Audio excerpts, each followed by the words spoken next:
Assalamualaikum dear students, welcome to Forward Public School, e-learning class 10th, subject chemistry, chapter number 13 biochemistry, book page number 102, and here's the second part of the chapter, and here is your teacher Nurulan. We are going to start today is oligosaccharides. Kindly give the heading of definition and underline it. Carbohydrates which on hydrolysis reaction with water gives 2 to 9 molecules of monosaccharides or simple sugars are called oligosaccharides. Carbohydrates ऐसे carbohydrates जो अगर हम water के साथ उनका reaction करवाएं तो हमें 2, 3, 4, 5 till 9 molecules दे monosaccharides के, तो उनको हम oligosaccharides कहते हैं. यहाँ क्लासिफिकेशन की हेडिंग दे दें. Depending upon the number of monosaccharide molecules they produce on hydrolysis they are further classified as disaccharide, trisaccharides, tetrasaccharides etcetera. हम ओलिगोसेक्राइड्स को मोनोसेक्राइड्स के जो नंबर होते हैं उसके बेसिस पर क्लासिफाई करते हैं ऐसे कि हमारे पास अगर हाइड्रोलिसिस के थ्रू 2 शुगर यूनिट्स आ रहे हैं तो हम उनको डाइसेक्राइड कहेंगे, 3 शुगर यूनिट्स आ रहे हैं तो हम उनको ट्राइसेक्राइड्स कहेंगे, 4 शुगर यूनिट्स आ रहे हैं तो उनको टेट्रासेक्राइड्स कहेंगे. Prefixes di, tri, tetra etcetera shows the number of monosaccharide units they produces on hydrolysis. Now give the heading of properties. Oligosaccharides are white crystalline solids. This is your first property. Second, easily soluble in water. Oligosaccharides जो हैं white crystalline solids होते हैं. जैसे आप लोग sugar को देख सकते हैं, जो सिंपल शुगर आप घरों में यूज करते हैं तो वो व्हाइट और क्रिस्टलाइन फॉर्म में होती है, क्रिस्टल की फॉर्म में होती है, and it is easily soluble in water. तो इसी तरह जितने भी ओलिगोसेक्राइड्स हैं मोस्टली व्हाइट क्रिस्टलाइन सॉलिड्स होते हैं और वाटर में इजिली सॉल्युबल होते हैं. थर्ड प्रॉपर्टी है they are sweet in taste. ये मीठे होते हैं, स्वीट होते हैं. यहां पर आप लोग सक्रोज की हेडिंग दे दें. सक्रोज क्या है? It is the disaccharide. The most important member of oligosaccharide is disaccharide. For example sucrose. Sucrose on hydrolysis produces 2 molecules in which one molecule is of glucose and one molecule is of fructose. अगर हम sucrose की hydrolysis करें तो हमें एक fructose और एक glucose का मॉलिक्यूल मिलेगा, and both these are monosaccharides. Lactose produces glucose and galactose. Lactose की अगर हम हाइड्रोलिसिस करें, ये भी आपके पास डाइसेक्राइड है और इसकी हाइड्रोलिसिस से ग्लूकोज और गैलेक्टोज हमारे पास आता है. Now let's see what is galactose. Galactose is a monosaccharide having same chemical formula as glucose. It is similar to glucose in structure but differing only in the position of one hydroxyl group. This difference gives galactose different chemical and biochemical properties to glucose. Now here you can see disaccharides which upon hydrolysis give monosaccharides. First आपके पास given है sucrose. अगर हम इसकी hydrolysis करें तो हमारे पास glucose और फ्रक्टोज का एक एक यूनिट आता है. लैक्टोज की अगर हम हाइड्रोलिसिस करें तो हमारे पास ये एक ग्लूकोज और एक गैलेक्टोज मॉलिक्यूल देता है. और इसी तरह माल्टोज की अगर हाइड्रोलिसिस की जाए तो उससे आपको ग्लूकोज के 2 मॉलिक्यूल्स मिलेंगे. अब आ जाते हैं next topic, that is glycosidic linkage. Glycosidic linkage क्या होता है? Glycosidic linkage or glycosidic bond is the link between the rings in an oligosaccharide or polysaccharides. अब आप लोग पढ़ चुके हैं कि मोनोसेक्राइड्स जो हैं वो बेसिक यूनिट होते हैं, सिंपलेस्ट यूनिट होते हैं. फिर यही सिंपलेस्ट यूनिट जो हैं जब कंबाइन हो जाते हैं तो फिर हमारे पास ओलिगोसेक्राइड बनाते हैं, और अगर ये बहुत ज्यादा अमाउंट में कंबाइन हो रहे हैं तो फिर हमारे पास पोलीसेक्राइड्स बनाते हैं. तो ये कंबाइन होते किस तरह से हैं? ये कंबाइन होते हैं थ्रू ग्लाइकोसिडिक लिंकेजेस. अब ग्लाइकोसिडिक लिंकेज बनता कैसे है? ये आपके पास गिवन है स्ट्रक्चर ग्लूकोज का और ये आपको गिवन है फ्रक्टोज का. अब यहाँ पर अगर आप देखें तो ग्लूकोज का जो कार्बन नंबर 1 है और फ्रक्टोज का कार्बन नंबर 2 जो है, इसके और इसके पास हाइड्रोक्सिल ग्रुप्स अटैच होते हैं.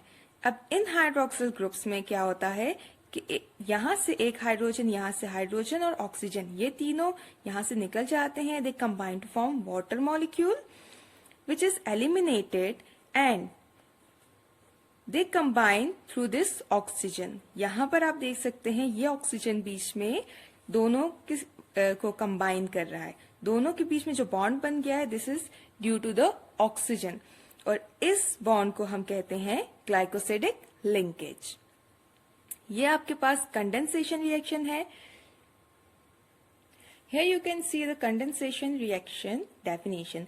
It is a reaction in which two molecules combine to form a larger molecule producing a small molecule such as water molecule as a byproduct. तो इस तरह हमारे पास larger molecule बनता है तो molecule या दो से ज्यादा molecules के combine होने से, और जब भी दो molecules combine होते हैं इनमें से एक water molecule eliminate होता है या निकलता है, प्रोड्यूस होता है एज अ बाय प्रोडक्ट। सो अब आपको पता चल गया है कि किस तरह से ग्लूकोज, फ्रक्टोज या ग्लूकोज और ग्लूकोज के मॉलिक्यूल्स कंबाइन होकर डाइसैकेराइड्स एंड ट्राइसैकेराइड, टेट्रासैकेराइड्स बनाते हैं। यहाँ तो आपने कुछ एग्जांपल्स देख ली डाइसैकेराइड्स। अब यहाँ हम देखेंगे ट्राइसैकेराइड की एग्जाम्पल और टेट्रासैकेराइड की एग्जाम्पल। ये काइंडली आपकी बुक में नहीं है तो इसको नोट कर लीजिए। It is trisaccharide is made up of 3 sugar units or monosaccharide units. Example में आ जाता है हमारे पास रैफिनोज।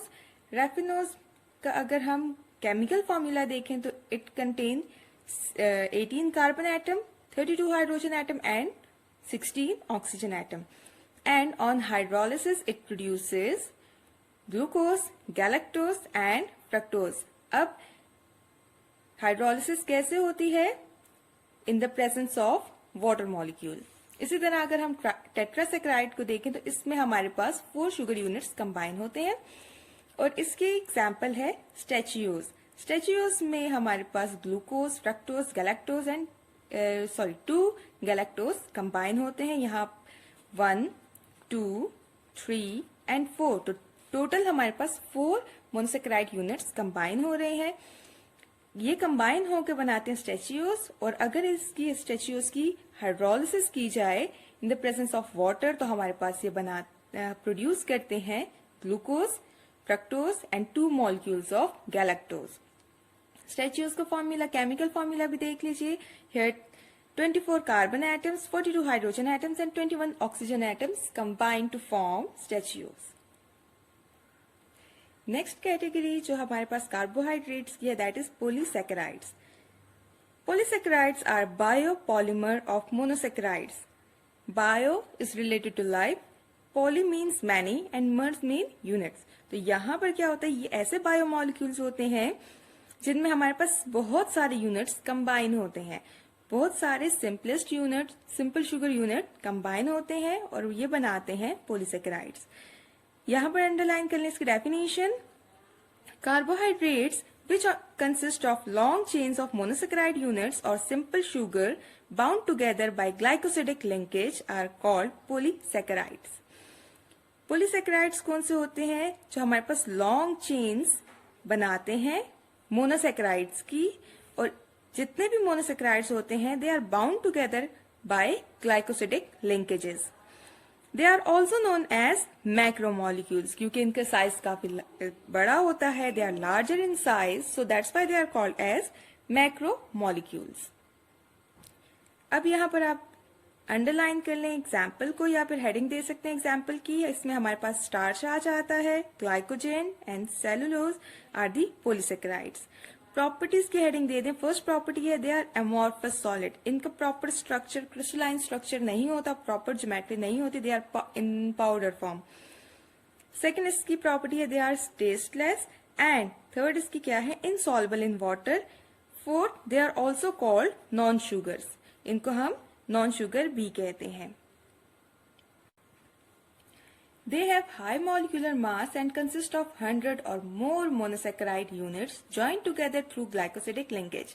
अब आपके पास पॉलीसैकेराइड में 100 या 100 से ज्यादा मोनोसैकेराइड यूनिट्स ज्वाइन हो सकते हैं, और किस तरह ज्वाइन होते हैं? Through glycosidic linkage. और ये हमारे पास हाई मॉलिक्यूलर मास के मॉलिक्यूल्स बनाते हैं जिनको हम पॉलीसैकेराइड कहते हैं। Hydrolysis of polysaccharide give many molecules of monosaccharides.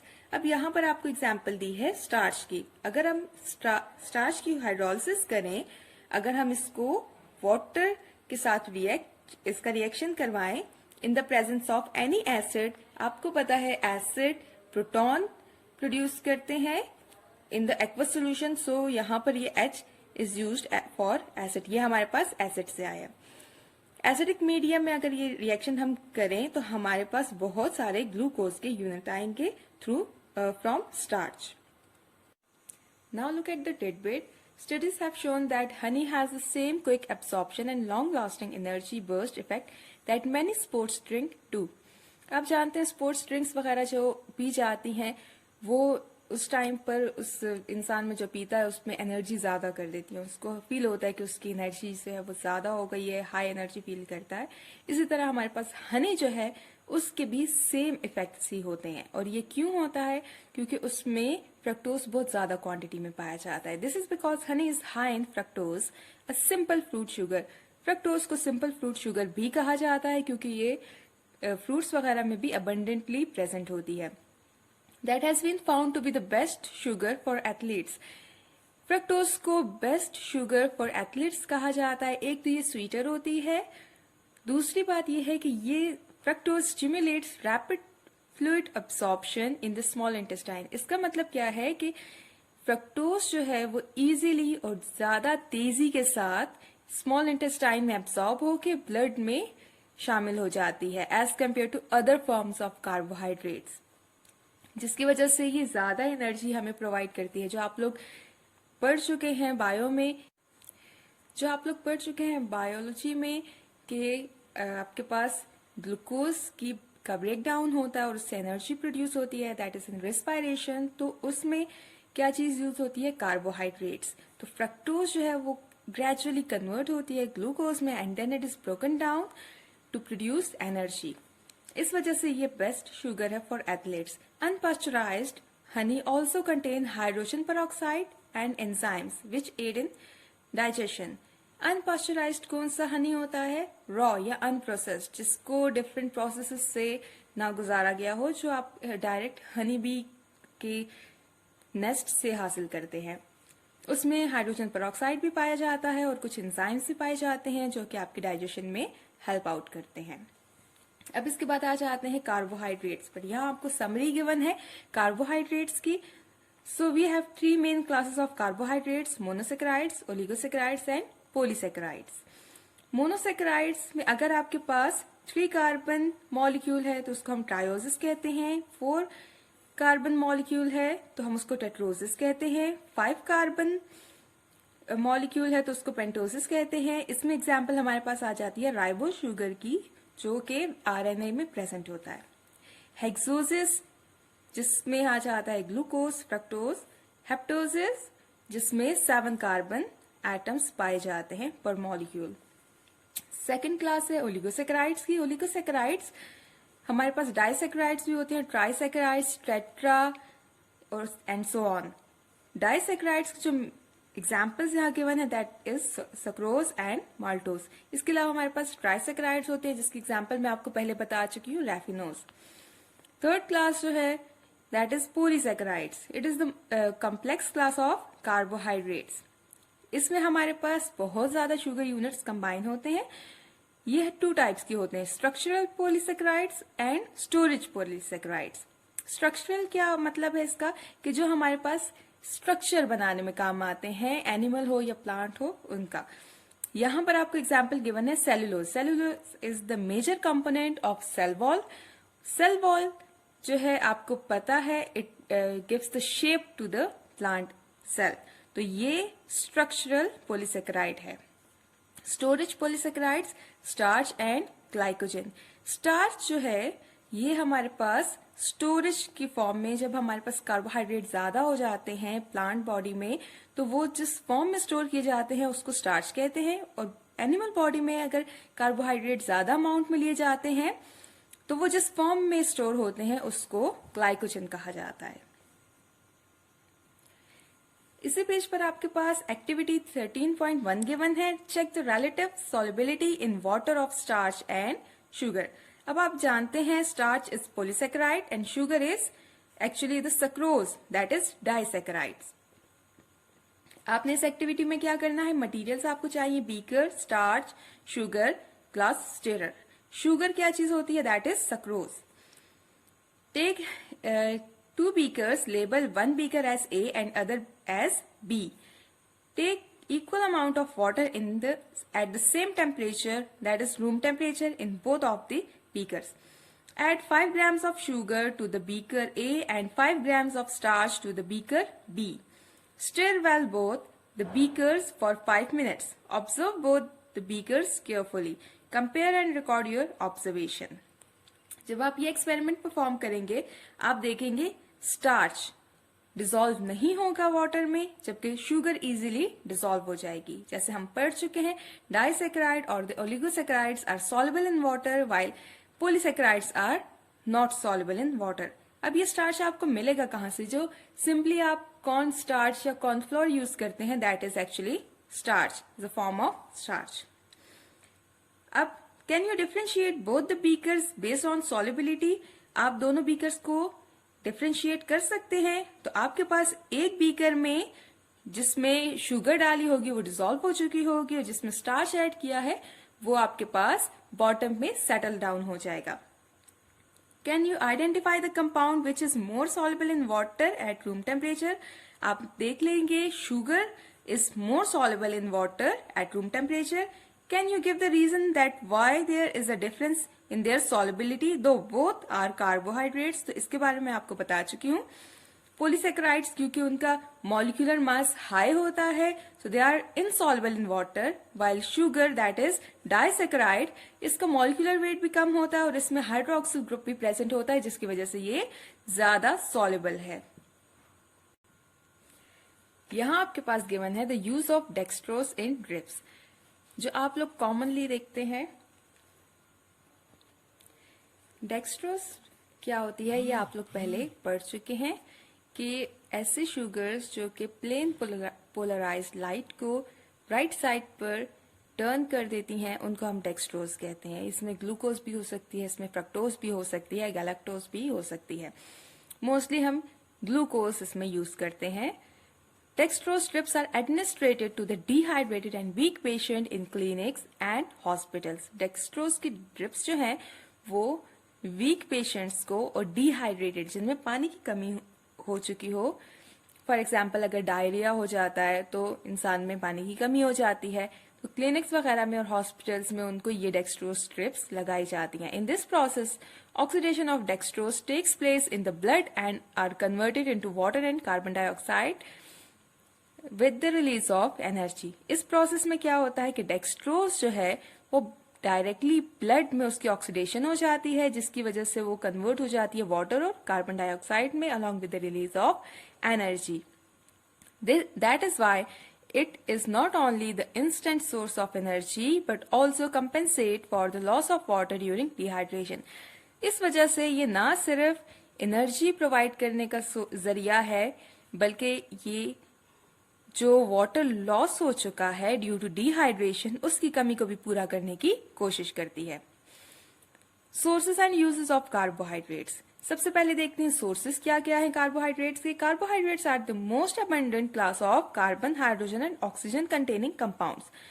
Carbohydrates वो क्लास हैं जिसमें हमारे पास कार्बन, हाइड्रोजन और ऑक्सीजन कंटेनिंग कंपाउंड सबसे ज्यादा पाए जाते हैं। It ranges from simple to complex units. They have varied sources. इनकी कई sources हैं। सबसे पहले अंडरलाइन करें, sources of monosaccharides बताई गई हैं आपको, और simple sugars are fruits, vegetables and cereals that they are also found in the honey.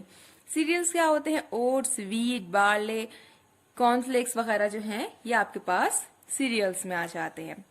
Oligosaccharide की heading they they. Oligosaccharides are disaccharides are oligosaccharides. Examples are sucrose, lactose, and maltose. The sources of sucrose are sugarcane, sugar beet, chukandar, and fruits, pineapple, mango, etc. The sources of lactose are milk and dairy products, and the sources of maltose are cereals. Polysaccharides are cellulose and starch. Polysaccharide main हमारे पास cellulose और starch होते हैं जो आप commonly इस level पर पढ़ते हैं। Cellulose is obtained from plants. For example, cotton is pure cellulose. Starch is found in cereal crops. For example, potatoes, wheat, barley, maize, rice, etc. यहाँ पर आप देख सकते हैं कुछ पिक्चर्स बनी हुई है. स्टार्ची वेजिटेबल्स, वो वेजिटेबल्स जिनमें ज्यादा अमाउंट में स्टार्च पाया जाता है. होल ग्रेन्स, इसमें भी आपके पास अबंडेंट अमाउंट में कार्बोहाइड्रेट्स पाए जाते हैं. और लेग्यूम्स ये पी, बीन्स वगैरह को कहते हैं. तो ये जो क्लास है इसमें भी हमारे पास अबंडेंटली कार्बोहाइड्रेट्स मौजूद होते हैं. कार्बोहाइड्रेट्स के यूजेस क्या होते हैं? Uses of carbohydrates. The following are various uses of carbohydrates. सबसे पहले हेडिंग दे दें, source of energy. Carbohydrates are used by our body as a rich source of energy. Carbohydrate हमारी बॉडी को एनर्जी प्रोवाइड करते हैं, तो as a source of energy हमारी बॉडी इनको यूज करती है. As sweetener, sugar is used as a common sweetener for foods.